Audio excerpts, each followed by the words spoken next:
اسلام کا جز، حیا اسلام کا جز۔ اللہ اکبر! یہ حیا اور حجاب ایک زیور ہے، زیور۔ میں ایک بار دلی سے امریکن ایئر ویز کے جہاز پہ سوار ہوا، سخت بیمار حالت میں تھا، بخار تھا مجھے بہت تیز۔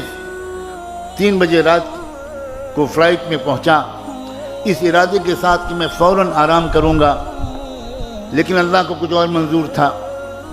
مجھے جو سیٹ ملی جہاز میں، اس میں بغل کی سیٹ پر ایک سردار جی، ایک سکھ بھائی جو فرینکفرٹ سے آ رہے تھے اسی فلائٹ سے، اور ان کے آس پاس کی سیٹیں خالی تھیں، تو وہ تو شاید خوب سو چکے ہوں گے، اور وہ ایک کمپنی کی تلاش میں تھے کہ کوئی آئے میرے پاس سیٹ پر بیٹھے گا تو میں اس سے باتیں کروں گا۔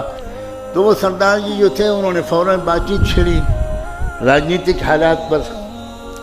تو میں نے ان سے موضوع گفتگو کو بدل کر اسلام پر گفتگو شروع کر دی، اس طرح کہ شاید وہ شروع میں فیل نہ کریں، لیکن تھوڑی دیر کے بعد انہوں نے لمبی لمبی جمائیاں لینی شروع کر دیں۔ اس کا مطلب یہ تھا کہ وہ بور ہو رہے ہیں اور he is not interested at all, یہ اسلام کے بارے میں سننا نہیں چاہتے۔ لیکن میں بھی بولے چلا گیا۔ مارکیٹنگ کرنے والے کو تو یہ سکھایا جاتا ہے، لیکن اللہ کو کیا منظور تھا؟ سامنے کی سیٹ پر ایئر ہوسٹس بیٹھی تھی، رات کا وقت تھا، کوئی سروس کا وقت نہیں تھا۔ اس نے پیسنجرز کو ویلکم کیا، اپنی اپنی سیٹ پر بٹھایا، جہاز ٹیک آف کر کے آیا تو وہی بیٹھ گئی۔ جب اسلام پر میں سردار جی سے اپنے نیبر سے بات کر رہا تھا تو اس لڑکی نے، امریکن لڑکی نے پلٹ کر میری طرف دیکھا اور کہا کہ sir I think that you are talking about Islam. میں نے کہا ہاں، اسلام کے بارے میں ہم لوگ بات کر رہے ہیں۔ تو اس نے کہا can I participate in your conversation, میں بھی کچھ بات کر سکتی ہوں؟ میں نے کہا شیور، وائی ناٹ۔ تو اس نے کہا کہ میں اسلام کے بارے میں 1 سال سے غور کر رہی ہوں، اب غور کرو، سوچو اندر اندر ہو کیا رہا ہے دنیا میں۔ میں کچھ پڑھ بھی رہی ہوں اسلام کے بارے میں، اور آئی لو، بہت سی چیزیں مجھے پسند ہیں، بٹ کچھ کویشچنس ہیں جو مجھے بے چین کرتے ہیں۔ تو میں آپ سے پوچھوں؟ میں نے کہا پوچھو۔ میں اس وقت اسٹوڈنٹ تھا اسلام یونیورسٹی آف مدینہ میں۔ تو اس نے مجھ سے پردے کے بارے میں پڑھا۔ اس نے کہا کہ مجھے سمجھ میں نہیں آتا کہ یہ 50% آف پاپولیشن کو آپ کنفائن کر دیتے ہیں بیہائنڈ 4 والز، تو انسانی ڈیولپمنٹ میں یہ بہت بڑی رکاوٹ نہیں ہے؟ تو میرا ایک مزاج ہے، مجھے میرے بزرگوں نے یہ سکھایا کہ جب تم سے کوئی سوال کرے تو تم اس وقت اللہ کی طرف متوجہ ہو کر چپ کے دعا کرنا، سوال بھی سنتے رہنا، اور دعا یہ مانگنا کہ اللہ اس کا جو سب سے اچھا جواب ہو وہ آپ میرے دل میں اتار دیجئے، میں تو کچھ جانتا نہیں ہوں۔ سبحانک لا علم لنا الا ما علمتنا انک انت العلیم الحکیم۔ میرے دل میں ایک جواب ایسا آیا جو اس سے پہلے کبھی نہیں آیا تھا، اور میں نے ان سے کہا کہ 1972 میں آپ کے یونائٹڈ اسٹیٹس آف امریکہ میں ٹیکسس اسٹیٹ کے کیپٹل ہیوسٹن میں ایک عجیب واقعہ پیش آیا تھا، اور وہ واقعہ ان شارٹ بیان کرتا ہوں کہ ایک صاحبزادے اپنے کار میں ایک بریف کیس میں تقریباً $20 لاکھ 2 ملین ڈالر کی مالیت کے زیورات، جیولز اینڈ ڈائمنڈز لے کر نکلے، اور مڈ نائٹ 12-1 بجے کے قریب انہوں نے ایک راؤنڈ اباؤٹ ایک چوراہے کے پاس اپنی گاڑی روکی، اور اس گاڑی روک کر وہ بریف کیس نکالا اور چوراہے پر کھول کر رکھ دیا، اور اسی کنارے ایک بلڈنگ میں ان کا اپارٹمنٹ تھا۔ انہوں نے گاڑی پارک کی اور اوپر چلے گئے اور اپنی بیلکنی سے واچ کرنے لگے کہ اب دیکھیں میرے بریف کیس کیا ہوتا ہے۔ تھوڑی دیر کے بعد کوئی اور صاحب آئے، انہوں نے دیکھا، گاڑی روکی، ادھر ادھر دیکھا، کوئی نہیں ہے، بریف کیس کو دیکھا، سوچا کہ $20 لاکھ مجھے اس طرح مل رہے ہیں یا اپروکسیمیٹلی۔ انہوں نے جلدی سے بریف کیس اٹھایا اور گاڑی میں رکھی اور بھاگ گئے۔ اس نے نمبر نوٹ کر لیا مالک نے، اور پولیس کو انفارم کیا، اور اگلے چوراہے پر پولیس نے ان کو ریڈ ہینڈڈ پکڑ لیا۔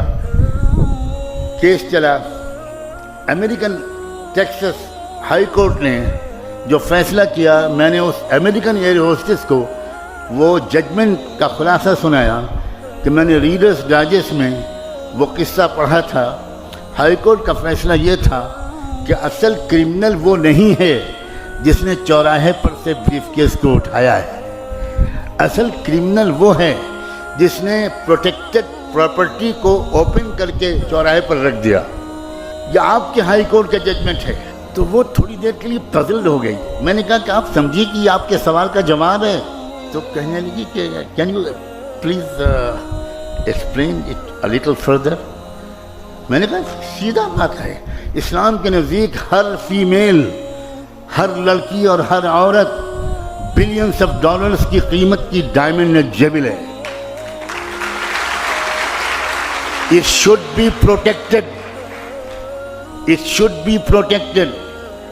اب اگر کوئی لڑکی، کوئی عورت وہ اپنے آپ کو اوپن کر کے پیش کرتی ہے تو امریکن کوڈ کے مطابق جو لڑکا ٹیس کرتا ہے، جو لڑکا سیٹی بجاتا ہے، وہ مجرم نہیں ہے، مجرم وہ لڑکی ہے جس نے انوائٹ کیا ہے کہ آؤ غنڈو، آؤ سماج کے خراب لوگوں، مجھ پر بری نظر ڈالو۔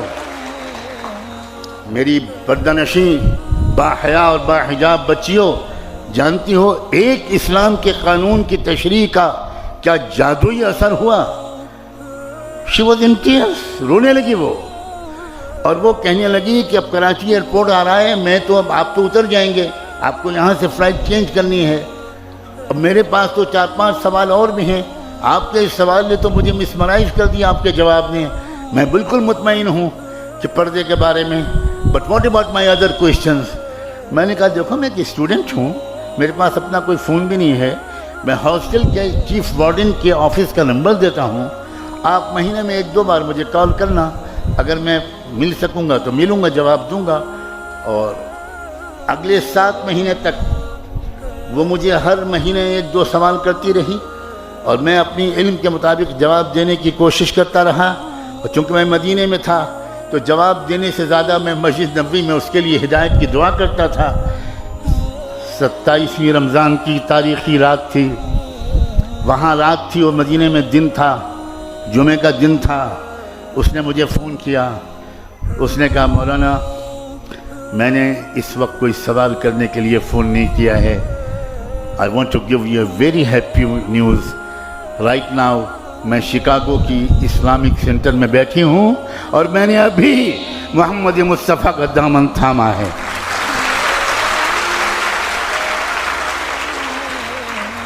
تمہارے پاس ہے لڑکیوں یہ چانس ہے کہ اپنی نان مسلم کلاس میٹس، روم میٹس، ہاسٹل میٹس، اپنی نیبرز، اپنی سوسائٹی اور محلے میں رہنے والی نان مسلم لڑکیوں سے دوستیاں بڑھاؤ، اور ان سے کہو کہ پلیز لیٹ اس انڈرسٹینڈ، ہم لوگ پڑھے لکھے لوگ ہیں بھائی، ہم لوگوں کو ایک آپس میں ڈیبیٹ کرنا چاہیے، ایکسچینج آف نالج کرنا چاہیے۔ ہم لوگ لڑ کیوں رہے ہیں؟ We are civilised people. آئیے ہم لوگ بات کریں، آپ سمجھیے ہمارے حجاب کو، آپ سمجھیے ہمارے پردے کو۔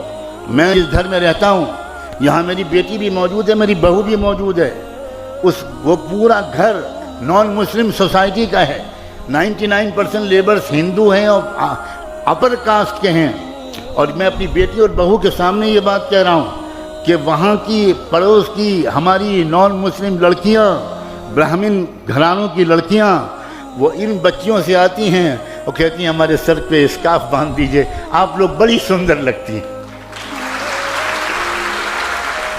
یہ سندرتا محمد مصطفیٰ کی سنت کی ہے، یہ خوبصورتی ملت ابراہیمی اور شریعت محمدی کا حسن ہے، اور اس سے تمہارے دلوں کو سکون رہے گا، اس سے تمہارے دامن پاکیزہ رہیں گے، اس سے تمہارے خیالات منتشر نہیں ہوں گے، اس سے تم ماحول کی گندگی سے متاثر بھی نہیں ہوگی۔